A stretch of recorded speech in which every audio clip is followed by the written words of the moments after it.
ভোজপুরি।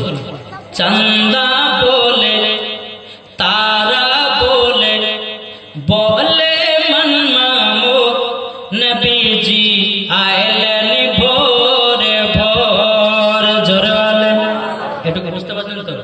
বুঝতে পারছেন না? যে চান্দা বলে, চান্দা মানে তারা, চান্দা